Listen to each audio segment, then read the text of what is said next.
Well, hello, hello, hello, everyone, and welcome to Down to Earth Talk on tonight. I'm your host, none other than Dr. Cint Gilstrap, and I'm so excited tonight. Tonight is Friday, but more than anything, it's October, which is the month of the survivors. This is Domestic Violence Month for me and my guest that's on the show tonight. You all are in for a treat. Do me a favor. Tag, share, and invite others because you're not going to want to miss what these two powerful women are about to say. I'm so excited. I've been on countdown. We have an extraordinary platform tonight, and I'm telling you, it's going to be thought provoking and it's going to be a tearjerker. You're going to hear, listen, these, I'm excited. I don't even know what to say to bring them forth. All I know is that they are extraordinary women and they do not look like what they have gone through. They are true survivors. I'm excited tonight. First on the platform, we have this young lady from Atlanta, Georgia, and she has such a dynamic, and both of them do, but she has such a dynamic story. We are going to bring her to the platform first, but before we do that, I want to share a few things about her. Um, her name is Melita Curtis. Amen. She was born and raised in Rome, Georgia.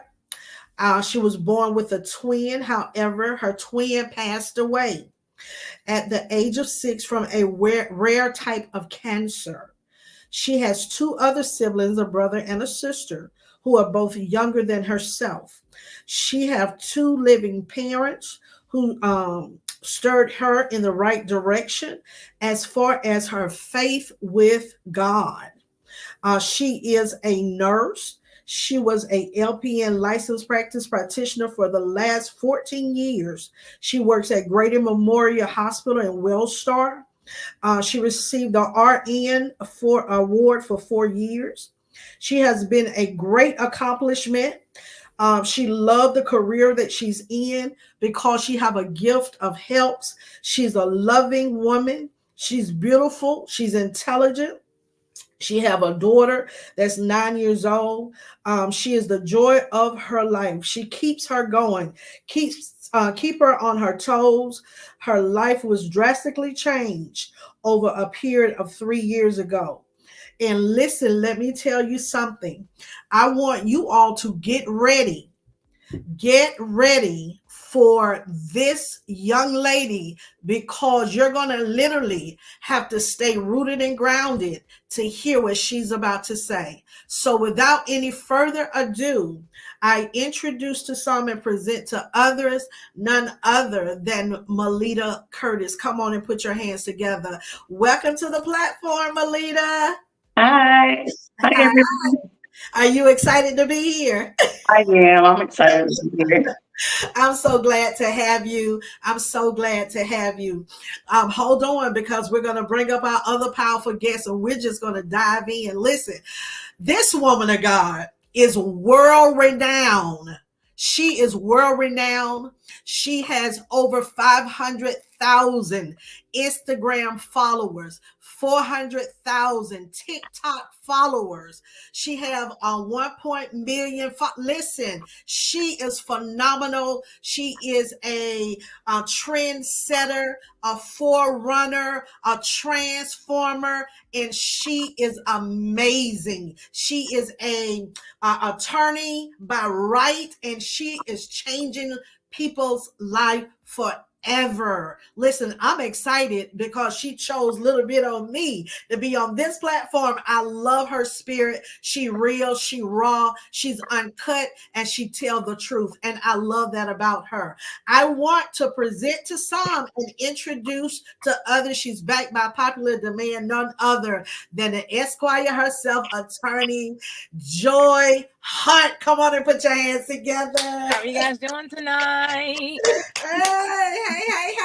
Hey, ladies. hey. I'm excited. I'm excited because both of you are here. Tasman, make me bigger.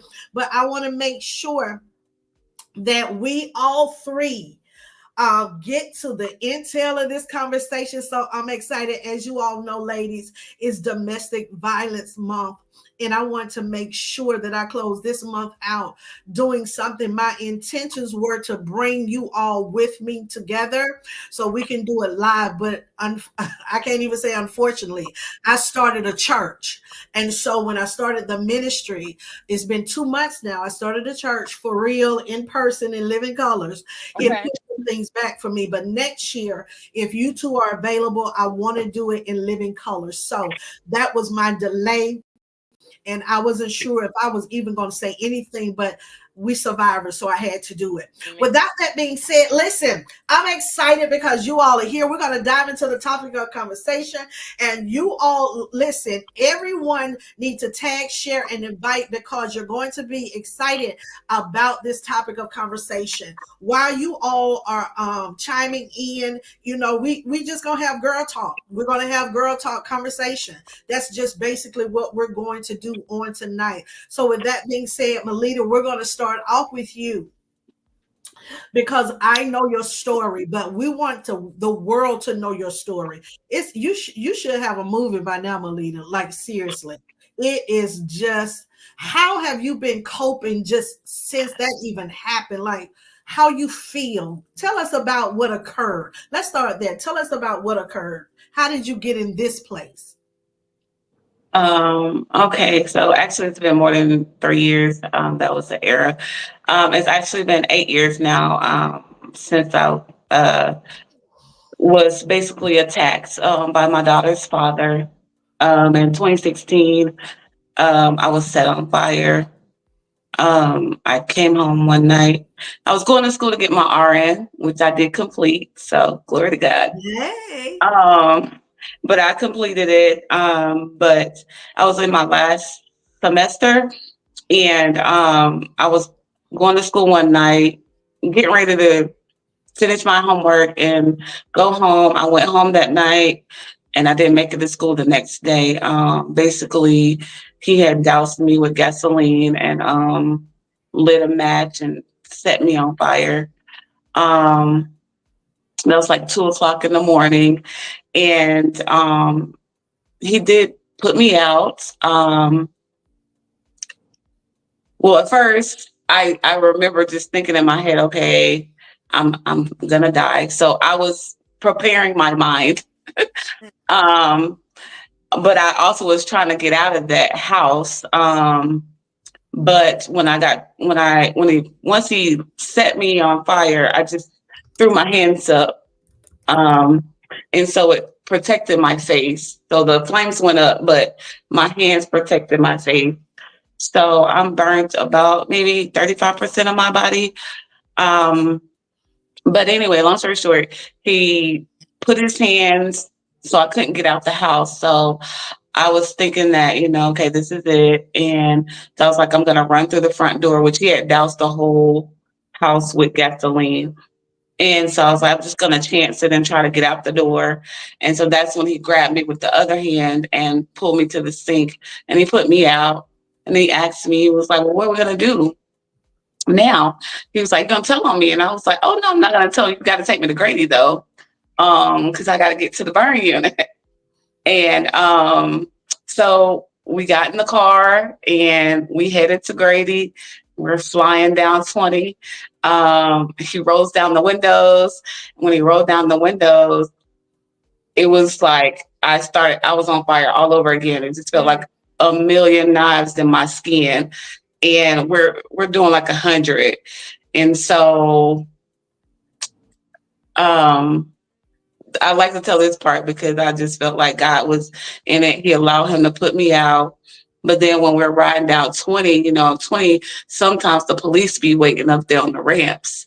So we're going like 110 on 20, and the cop comes down and just like flies past us like we wasn't even going fast. So I was like, that was God orchestrating me getting to Grady so I can, be here today. But we get to Grady, and I don't know how I look at the moment, but my clothes had burnt off of me, and I remember him taking his shirt off and putting it on me. and we went to the backside, which is locked at nighttime.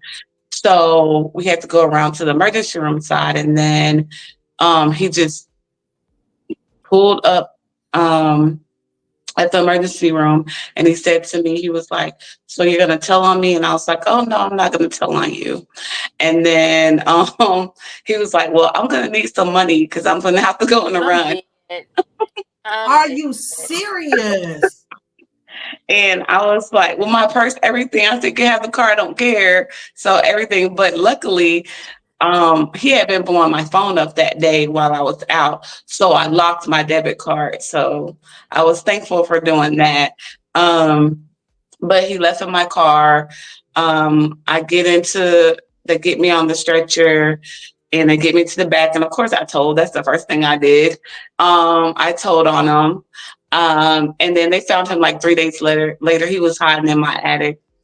And so he got so he got 30 years in prison.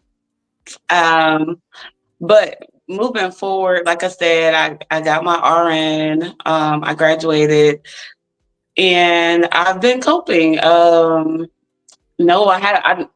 I do domestic violence talks every now and then, but I haven't. I've just been trying to raise my little 9-year-old, my daughter. And I'm thankful to be here. I'm thankful to be alive. I give all the glory to God. I'm here, I know, for a bigger purpose. Just haven't encountered that purpose yet.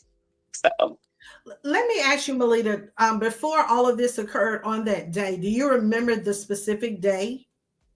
yes, it was, it was May 29th when he was calling me, but June 1st at 2:45 in the morning is when it happened. What was some of his what were some of his behaviors up until that time? I mean, was he acting controlling, narcissistic? Was he doing a lot of gaslighting? What was he doing up to that time? I mean, was he on drugs? What caused this? Well, yeah, he was very possessive. He would blow my phone up if I wasn't in his presence. So that day he had called me literally probably 25 times before I got home. And he had beat me back in December. So I had a restraining order against him.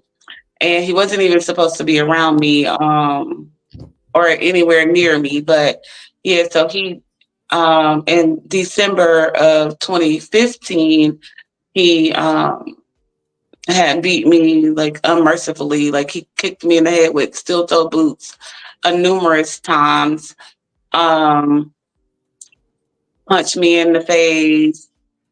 I was unconscious for a little bit. When I came to, I got in the car and I left, and I went to the police station. So they were well aware of what was going on. The rest of the world didn't know, but the police were aware that I was being abused. And like I said, I did have a restraining order against him. He was very, like I said, very jealous. He was narcissistic. Just always saying, "Look what you made me do. You made me punch you, or you made me hurt you," and all kind of things like that. So it's fair to say that he had major insecurity and trust issues. Yes. And okay, so in December, I'm assuming that was the prior year that he caused the abuse, and then you still stayed with him, or how did that transpire? No, so in December, we got the restraining order. I wasn't around him. He was back in our hometown. And he did ask me, he said he was going to turn himself in. He asked me, could he see our daughter? And so I was like, yeah, you could see your daughter before you turn yourself in. And so he was at my house that night. So I didn't think anything of it. I didn't think he was going to do something that drastic. I'm like, he wanted to see his daughter. I'm going to let him see his daughter, and then he's going to turn himself in. So I thought, but yeah. You know, it's amazing how the insecurities of a man have the tendency to be forced, enforced or infringed on a female. It's such an unfortunate situation that you had to endure that type of pain because a man was so insecure. And women deal with a lot of trauma. And my reason for asking you that is because sometimes as women, even though we know he have abusive tendencies, we'll still stay. We'll still go back. We won't leave. It takes sometimes drastic situations, such as yourself. It's unfortunate. My heart goes out to you because I don't wish that on any person. But when is enough enough? You know what I'm saying? It has to come to a point where we as women realize that we cannot continue, and not that you're doing this now because you were younger then, but we have to realize that we cannot continue to draw the same type of individual. My next question for you before I jump on with Joy, my next question is, what did he do in the beginning to get to obtain your trust? How were you able to trust him and date him to the point where you all have a beautiful daughter together? So what happened in the dating process? Well, I knew him from childhood, so it was like I trusted him in that. Like we met when I was 17, Wow. and we just reconnected when I was 30. So, I mean, I guess it was no like, we were friends. You were We were friends. friends, right? You know, I dated somebody like that. My grandmother lived on one street. His grandmother lived on two streets over. Growing up, we was cool. We was childhood. You know, we was kids, friends, walking up and down the streets. You know, go to the candy lake. You know, different things. So I tried to date him as we got as adults, and it was devastating. I literally dated the devil with the assumption that he was still my childhood friend. You understand? Yeah. He's gonna treat me the same. We're gonna be cool. Everything gonna be Mhm. good. Let me tell you something. He stole my purse in my face. I went home. I rented a house to get some bill money. I left my purse in the car. And so I'm, in the restroom. I went back to the car. It's as if somebody had went through my car to take takes to steal. Who would have ever thought it's the person that with you? Listen, I called the police. I filed a report. I did all of that. And he went through all of that with me. It was crazy. I had no idea. I'm thinking, you know what? This is just my childhood friend. He became somebody completely different. And when I say childhood, I'm saying 5, 6, 7 years old. We grew up literally a couple of streets over, and I'm thinking that he the same. So when we reconnected, I was like, yeah, I'm reconnected with somebody that I know. Everything gonna be okay. When I tell you it was pandemonium, but wait a minute. He stole my car. Y'all ain't listen. I was so outdone. I found out that he was abusive. I found out that he was using drugs. I found out all of these things. So when I was around him, around his family, no one said anything to me. Nobody gave me any hints. So when he was around me, he was okay. But one day, the pressure that I put on him to let him know, you can't drink and smoke in my car. Like, I don't do that. Like, you can't do it. And all of a sudden, like, he just hit me. I was so shocked. I didn't know what to do. Like, I'm saying, did he just hit me? Now we're going back and forth, tussling with my keys. He has his own car. He took my car. He took my car. Initially, he was driving, so we're on the way to my house because I'm getting ready to go home for the day. He picked me up for work. I let him use my car, and I was just like, "That's cool." He had a car, but I let him use mine, so I was like, "Okay, we're going home." And I told him, I said, "You know what? You can't drink and smoke in my car." And he just hit me. That was the beginning of the nightmare. This person it changed. So I'm saying that sometimes people start off being everything that you want them to be. Mm-hmm. And then all of a sudden, in the midst of a woman maturing, in the midst of her developing, in the midst of her coming into her own identity, in the midst of her, obtaining attention and things of that nature, then it's all of a sudden that his insecurities kick in, and then you begin to see the boy and not the man. And Yeah. so that's why I asked you that question. You want to say anything else to that, Melita? Oh yeah, I did find out he was doing cocaine. Yeah. Yeah, Yeah.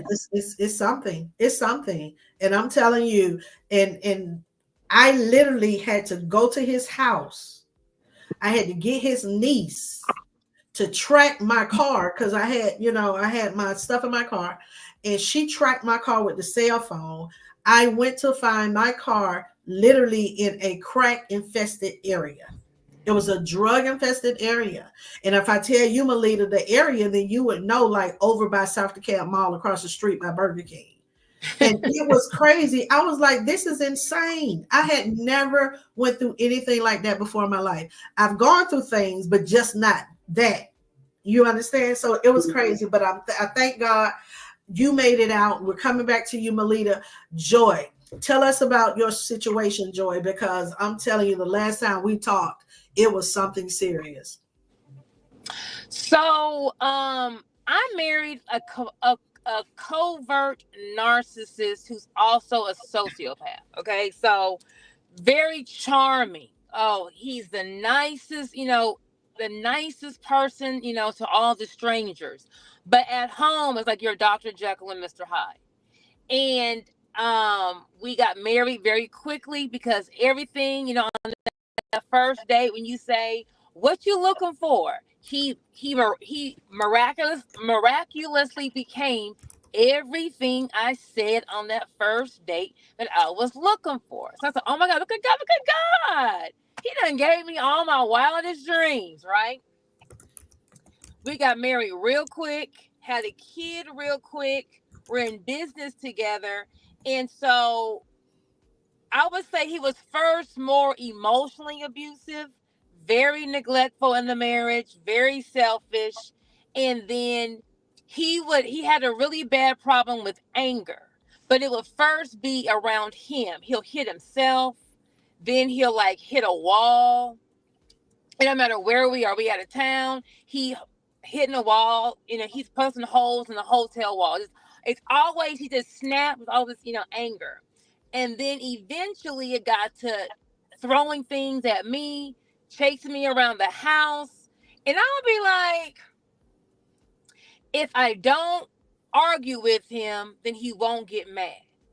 But then it's Wednesday, he's mad. Okay. If I don't breathe loud, then he won't get mad. So I'm walking around like on eggshells, trying not to do anything to not make him mad, but he's always mad. So I was like, girl, you just need to go, right? But for me, it's like, well, he hasn't hit me. That was my big thing. He hasn't hit me. And what I have learned from being out of this toxic situation is a lot of times we sit in something waiting for the other person to change instead of us removing ourselves so things don't get worse. So things didn't get better. And I have a daughter, I have the bonus daughter, and I have a son. And I'm like, you know what? Neither of them are seeing how a man should be treating a woman and how a woman should be, treated by a man. So, this is we just need to, end this. But he's like, no, I want my families, and we're in marriage counseling. Found out he was having affairs with employees, and so that's what made me take this leave.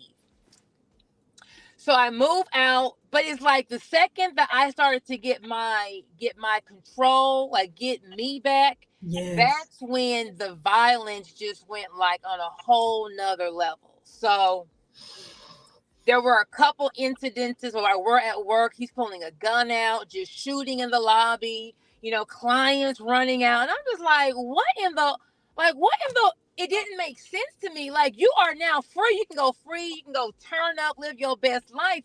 What are you so mad about? He done shot, bullets over his daddy's head. It's just like, so I'm like, I need to get out of the house because this is not going safe. But in the back of my mind, I'm still saying, And it's gonna sound dumb, but he would never hurt me.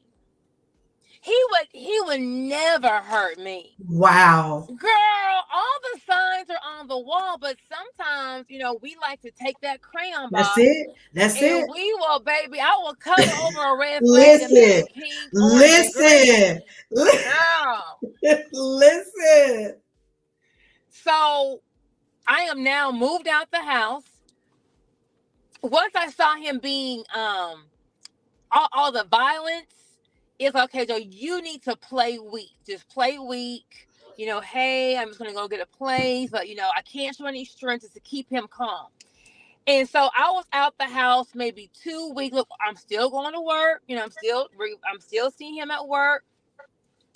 I haven't called no one. I'm not mad. Like, no one knows what's going on at work in the outside world. It's just like it is what it is.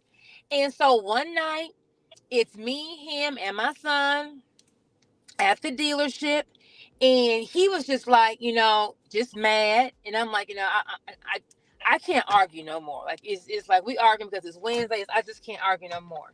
And so he's like, what do you want? What do you want? And I was like, correct. I don't want anything. I don't want no child support. I said, I don't want no spousal support. Keep everything the same. I said, but you did take $8,000 out of the business bank account. If I knew you was doing all what you was doing, I would have said no. So just give me 40 of that. And he just snapped. You think I'm gonna give you money? I'll kill you before I give you any money. And he goes in the next room, pulls a gun out, and he shoots it through the wall. And I'm running out of the office. My son is right there. I went to go pick my son up, and I thought, if he shoots at me again and misses and hit my son, so I'm like, never mind, dude. I'm just running outside out the dealership, and I'm like, how did I get here? Like, how did I get in a relationship where I'm with a man who thinks it's okay to threaten my life and shoot a gun? But see, the disrespect starts. It started so much. It started way before that. See, when you let little stuff slide, that's the problem. That's the we problem. like to let, well, he didn't mean it. He was mad. We let little stuff slide and don't realize it's getting worse and worse and worse and worse and worse. So I try to always say on my platform, baby, the violence is never going to get better. He's never going to stop. He's only going to magnify what you are allowing. And so if we as women can just understand, I'm not being treated how I need to be treated. The problem is, an abuser doesn't abuse all the time. So there's good days and bad days, and good days and bad days. But when them bad days are bad, baby, you just need to go. So once all this happened, I just up and moved to Florida. But see, the abuse never stopped. So now we're taking the money out the bank account, right? Now we're locking me out the business. An abuser wants to have control over your life. Yes. So I also try to teach women, you need to be able to be financially independent. They're not going to pay the child support. They're not going to do anything that they said they're going to do in court because they want you to have to need them. Because that's how they can stay in your life. So as soon as you can heal, as soon as you can go be financially independent, then if they pay the child support, if they don't pay the child support, your life is not stopping. Go heal, go be happy, and go live your best life. If you think back when you were in that abusive situation, you weren't living, you weren't thriving, you weren't your best self. Because any kind of limelight to them, it just chokes them. They don't want you to be happy. They just want to beat you down to be underneath them. I wasn't wearing makeup. He didn't want me wearing heels. It's like, baby, you met me all dolled up, and everything they like about you in the beginning is now a problem. Why are you all dressed up? Why are you getting your hair done? Why? It's just like, well, baby, did you mean to marry me? Have you met me? I mean, really. So that is something. Mm-hmm. Listen, it's like bipolar. It's a bipolar spirit. You one way by day, another way by Yes. night. But my Yes. thing is, he knew that you all were beautiful. They know we beautiful before you meet us. And Correct. all of a sudden, when you see that we're trying to do something productive with our lives, that's when you want to come in and try to shut us down. Yes. And I remember what you said, Joy. I remember I was dating this guy. He was like, "Oh, you don't need to wear no makeup. You don't have to wear nothing on your lips but lip gloss. You don't need to wear no heels. Just wear flats. You don't need to wear color on your nails. Just wear it clear." You know, it was always something to bring me down Yes. because they refuse to allow someone else attention to be on us. Correct. Correct. That's crazy. And the fact that you so angry with yourself that you didn't care about anyone around you. You're shooting in the building, inside of a building. Correct. But there's going to be no accountability. Now No. I have moved out. I moved literally the next light up in the next subdivision.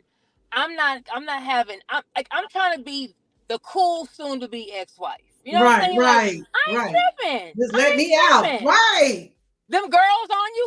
Go ahead and live your best life, Yeah. baby. Just You let just me not for and me. just say, yeah. Go ahead. Do you go ahead. I'm not tripping, right? But it's like when they see that that you are not bothered, when they see you're not worried about them, now they're mad. Yes.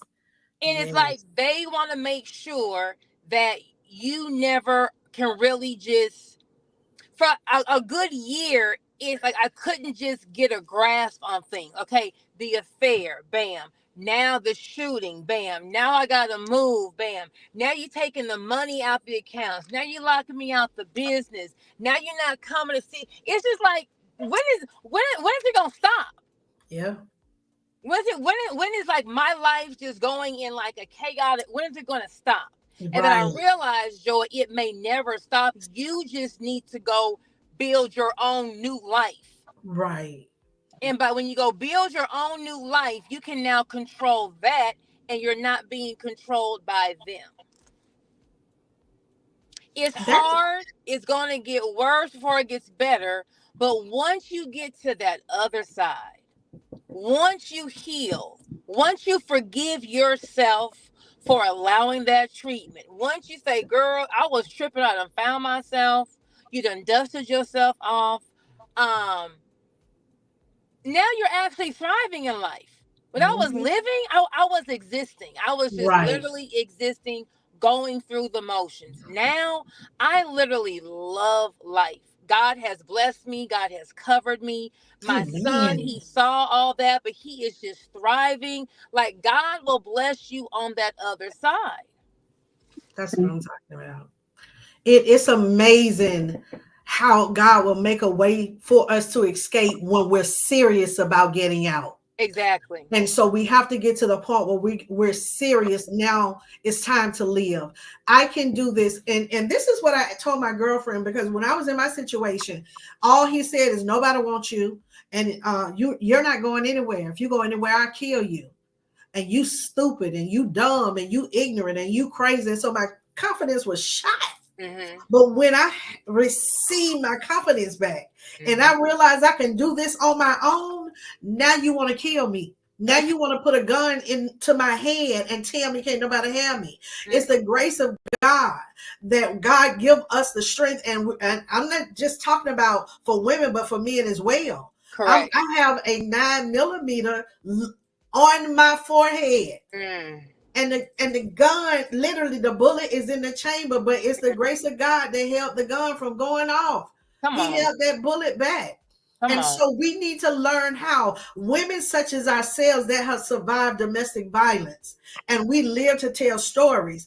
These are the women that are now in it. They need to be drawn to us. But you know, women deal with such embarrassment and shame that they don't want to ask for help, especially from ladies such as ourselves that have survived this thing. But we have to get to the point where we just want better. We want Correct. more. We know what we deserve. We understand who we are. And what you said, Joy, you was like, get your own bag. Learn how to get your own bag. And that's a part of who you are and what you teach on an everyday basis. You teach Correct. people how to be independent, teach people how to build their business, how to build their brand. And these are things that women that are in domestic violence situations, this is what they need to know. This is Correct. crazy. You can live after this. You can survive after this. Melita, are you in a position to show the audience tonight what your scar looked like Oh, on my arm? on your Or, arm? Yeah. yeah. Oh, Okay. yeah. It's gonna sound real crazy, but when I saw Melita's scar, God allowed her to heal beautifully. It wasn't, she's not messed up, ripped up, but it looks like she actually have a layer of snake skin print on her skin. And to know that, Melita, I'm telling you, my hat go off to you because I couldn't even fathom in my mind how you felt to be burned, Mm. doused in just on fire. I couldn't even imagine that. But I Mm. want you to show the audience tonight because I told them it's going to be real tonight. What your burn looked like. Well, I really wish I could show you all of it, but that would be too much. But I, I look at it when I look in the mirror. I look at it as it was God hugging me. Mm. Wow. So, like, my arm is here, but here is burnt here. But the way that it looks You have on a like vest. his lungs. You know that song that your breath in my lungs? It looked like a set of lungs breathing for me. And this was grabbing me to hug me. Like he was Show us your arm, Melita. oh, okay. Put So it more this in your face. Put it more towards the front of you. oh, so that's how I did. Yeah. So Okay. when the gasoline went up, I did this. So that's how my arm um was burned Yeah. and not my face. So like I was burned under here, but that's because the flames came up and then I did that. So it was almost like God was there, like he was Protect. orchestrating it, all of it, you know. It was gonna happen, but he was not gonna get the last say. Um in messing up my face. Um, you know, Because you he are was beautiful. thank you, you are too. Mm-hmm. Thank Let you. me tell you something, ladies. You all, listen, none of us look like what we've been through. And Mm-mm. Melita, for you to have been burned. Most people you say have to live it, literally have to have like facial reconstruction, but the way that God did you was just amazing. When I Mm-hmm. first met you, you just, I'm telling you, I mean, your strength is phenomenal. For you to have gone through such a horrific situation, you still smile, you still loving, you still grateful, thankful, and appreciative. Your life now is flourishing. You could have, listen, you could have been on drugs, you could Yeah. have committed suicide, you could have went out because every day you wake up, you have something to remind yourself of what you went through. I remember Paul said it's like a thorn that keeps buffeting me, but God will not allow us to remove it because of He didn't give you horrible memories. God literally, and it sounds crazy, but He gave you sweet memories. And the memories that God gave you, you're able to use your smile and what you've been through to embrace other people. My Amen. head go off. With Joy, listen, she dodging bullets, and I can only imagine Miss Beautiful over there in her stilettos, you know, running through like she OJ Simpson diving on stuff. Listen, and it's just something, the things that we have had to endure. Correct. But whatever, whatever God puts in your path, it's going to make you stronger. He'll never give you anything that you cannot overcome. And once you overcome it, help the next person who is in your shoes be able to, overcome also. So I always say, share your story. Don't be ashamed. Don't, oh my gosh, it's embarrassing. Baby, it is what it is. You know what I'm saying? The Yeah. joy that was stuck in that marriage is not the joy before I got married, is not the joy now. I can't change the past, right? But going through that has made me a stronger person.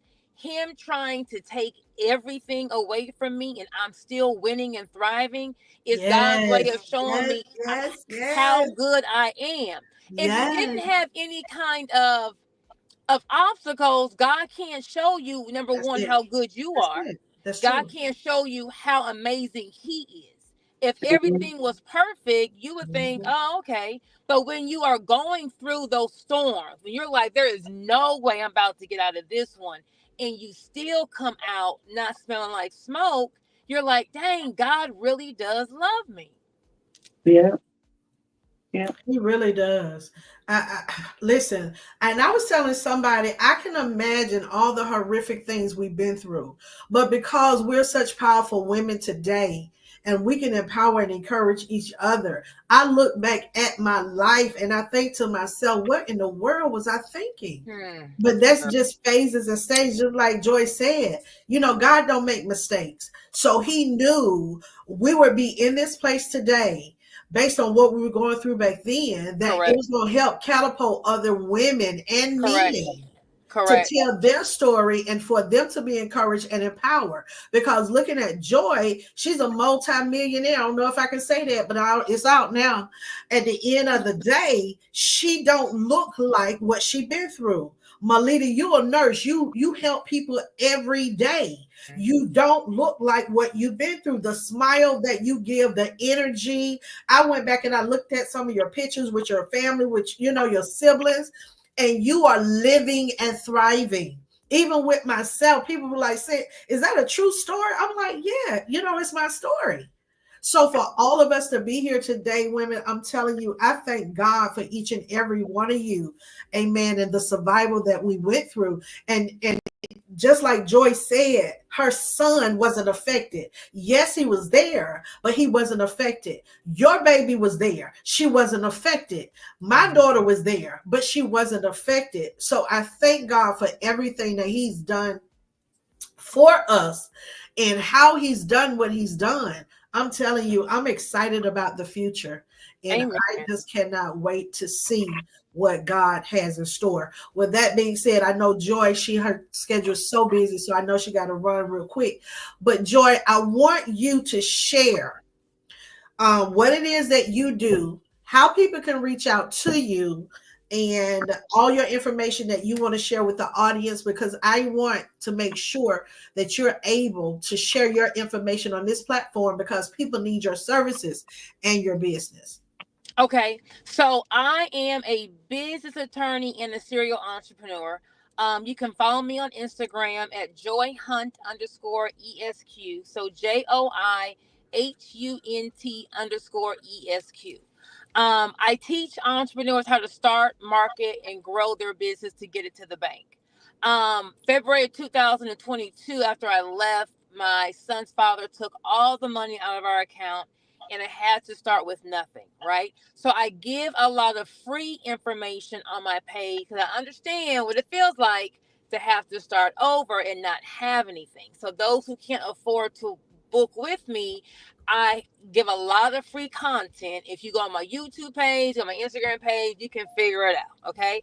I am also doing a free masterclass this Sunday on how to structure, fund, and market your business to get it to the bank.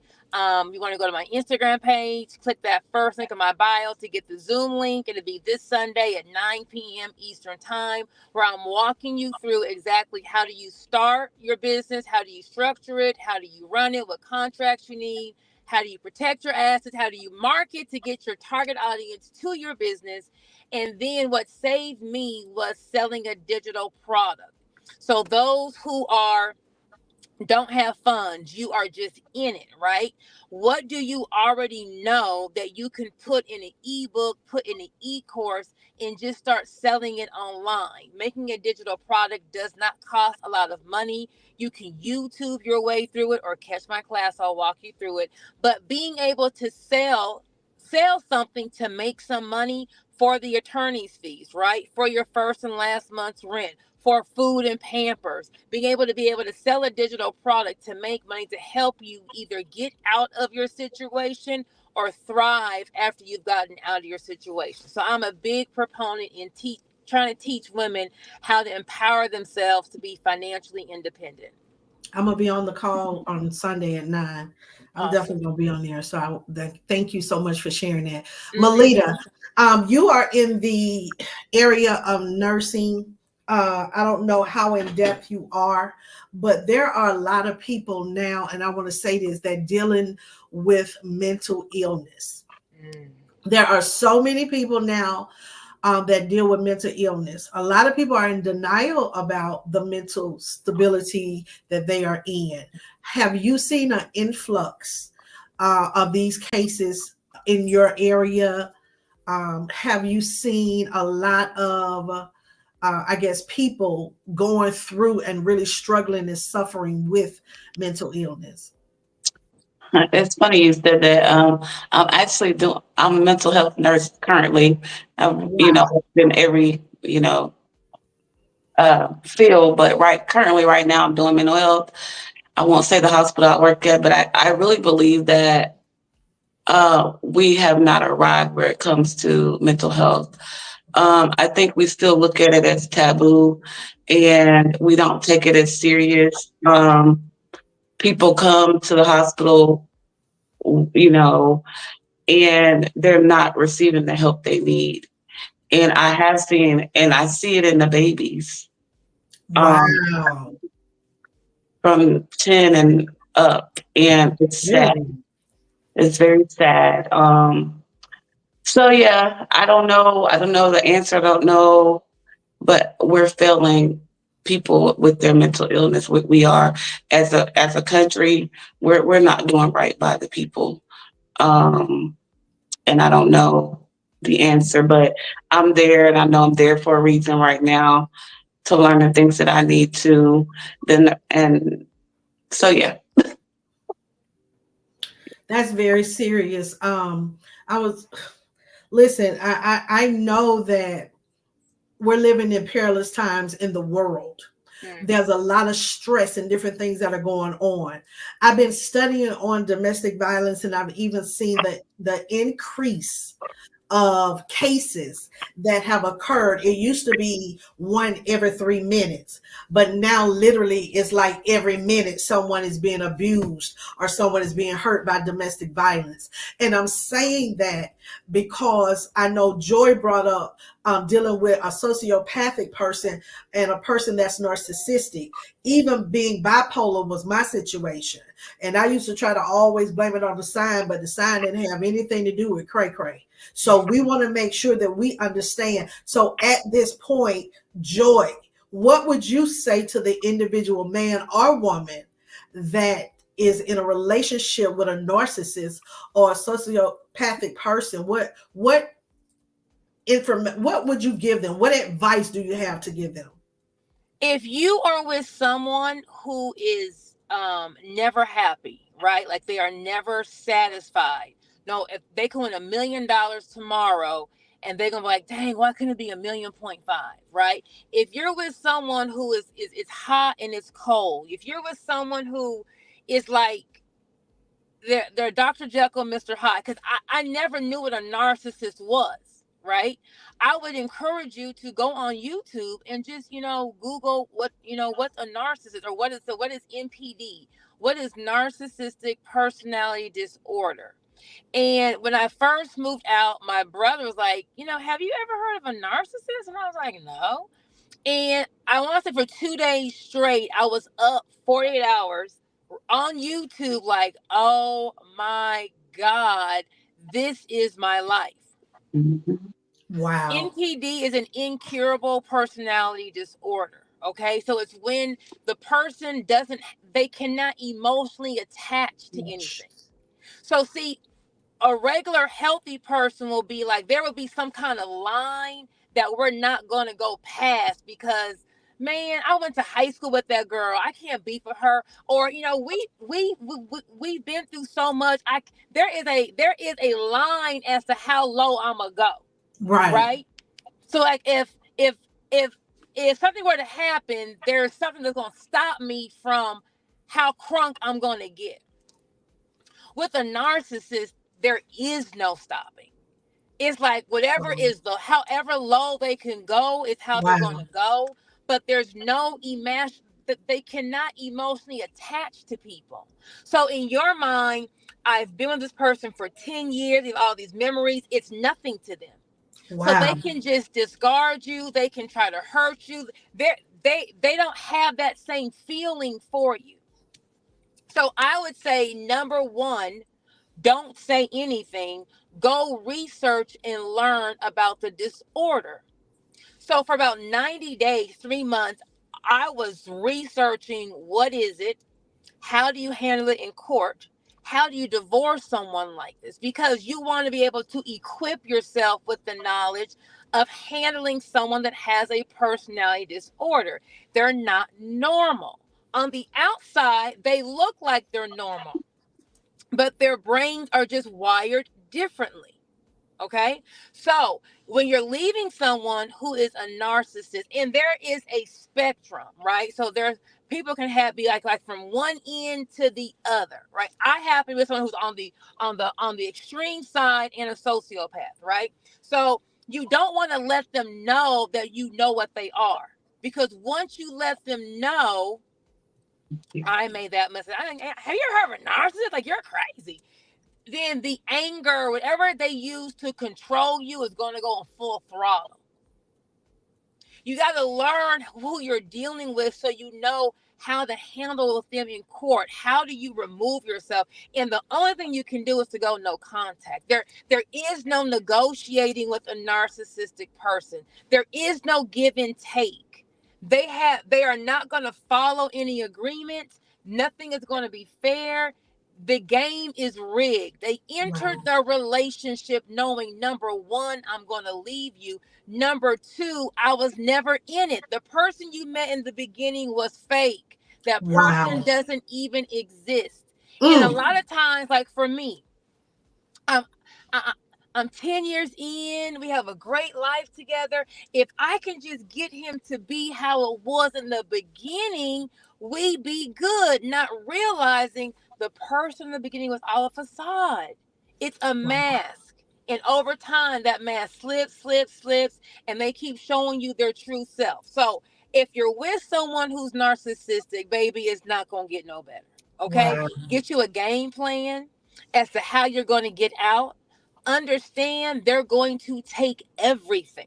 They're going to take everything and leave you in a financial devastation. They're going to max your credit cards out. They've already hidden the money, right? They're going to leave you devastated because they don't want you to be able to bounce back. You are literally divorcing or leaving the devil. The devil himself. I'm not being funny. I'm not trying to exaggerate. You're leaving the devil.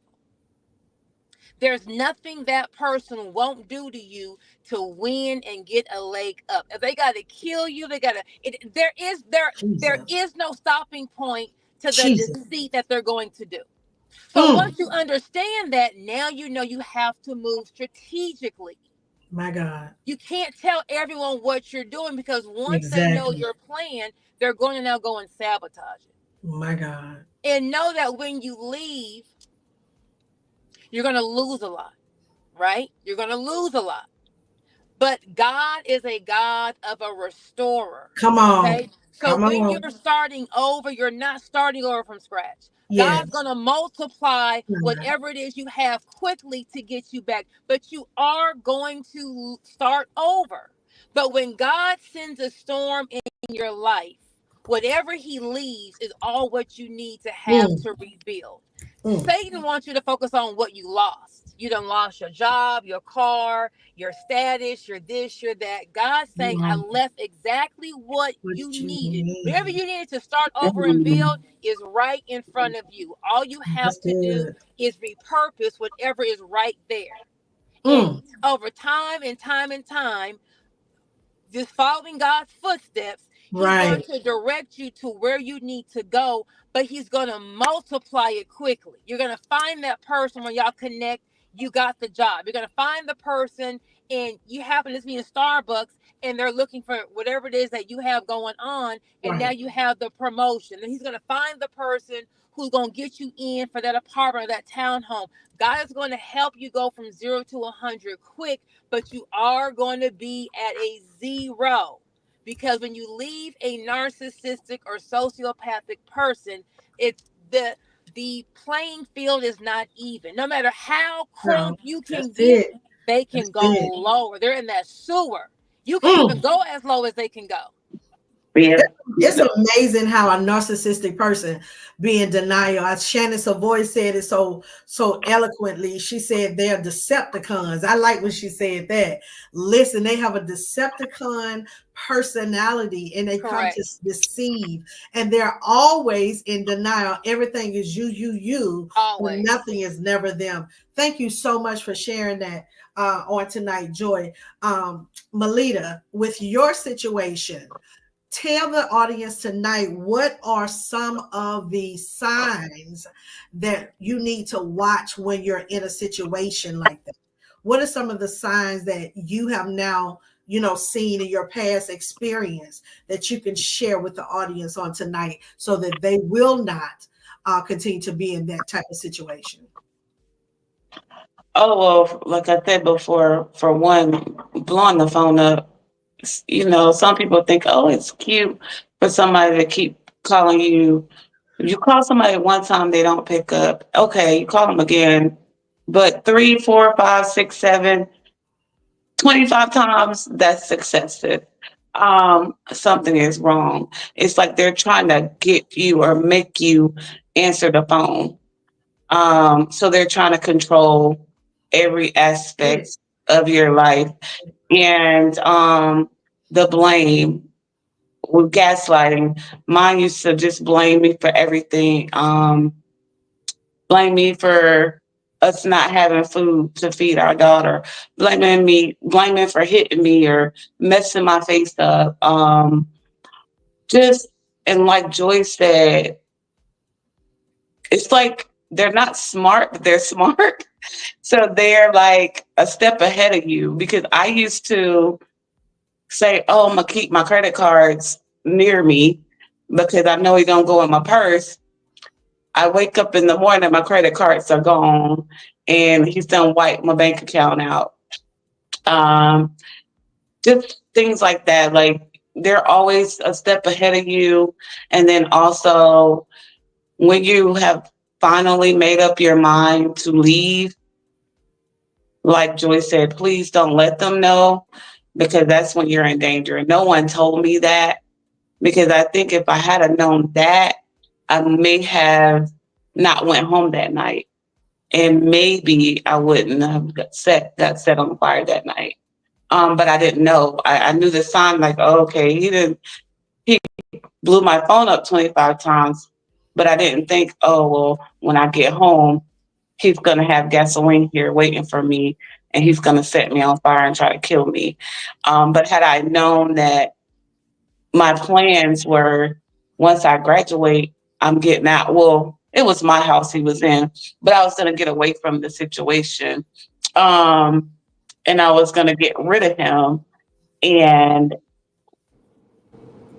that didn't quite happen. I got rid of him, but not in the way that I wanted to Right. do it. It's Yeah. on my own terms. But yeah, had somebody told me, I would have wished someone had told me when you finally make up your mind to leave, you have to be very strategic. Don't let them know. Don't, and then have somebody with you or something so that they can't corner you, back you in a corner, and try to keep you stuck My there. God, my God. Ladies, listen, it's been real on tonight. I'm telling you, I don't know. Like every time I talk to both of you, I get something different out of you. Again, you are my sheroes. And so I just want you all to know that I appreciate you for surviving. and coming out. I mean, you're really doing phenomenal things, making an impact in women's life as well as men, because men go through domestic violence as well.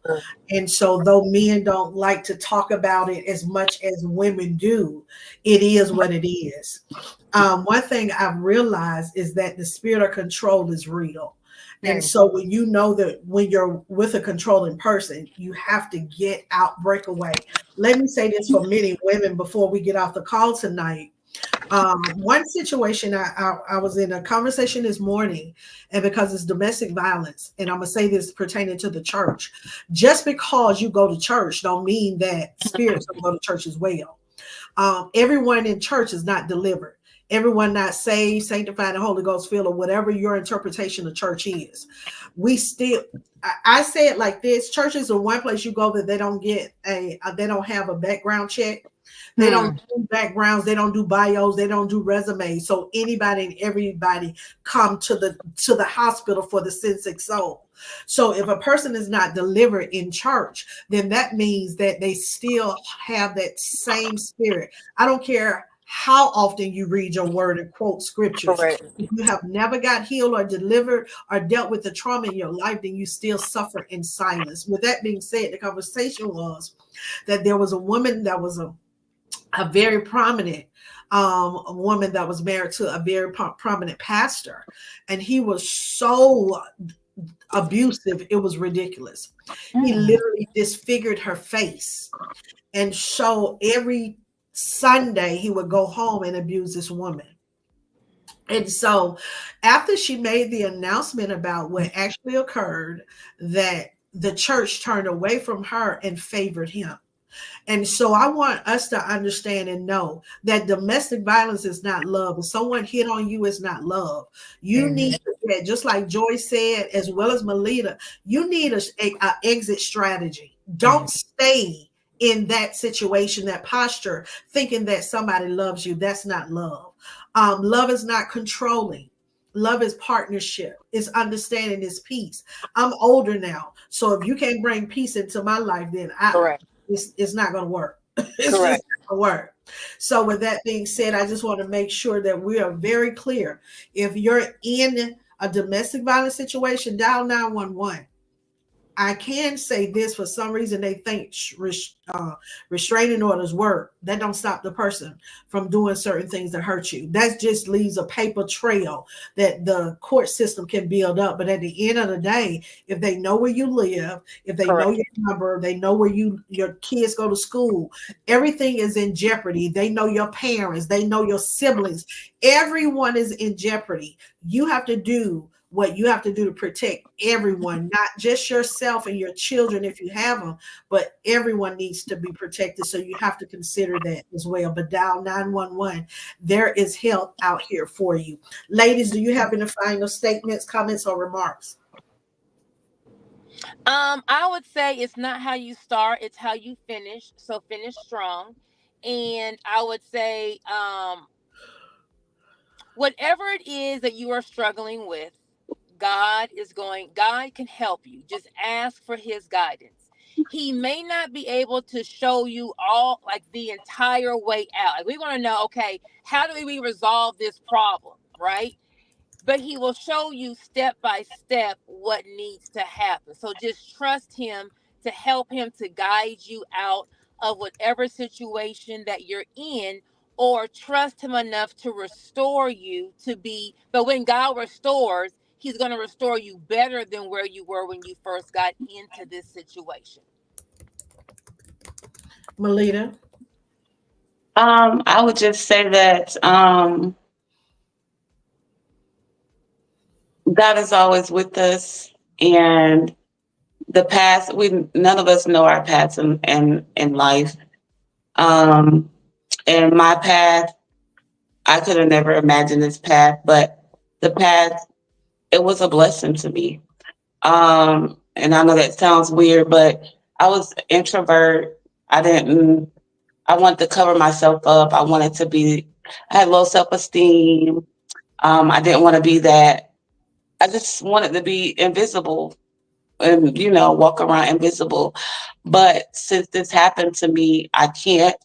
And and I won't. And Good it job. made me not be ashamed of who I am. And it's my blessing. So I went through it. God brought me. I went through it. God brought me to it through it, and here I am to stay. And so it's not always as bad as it seems. Just Right.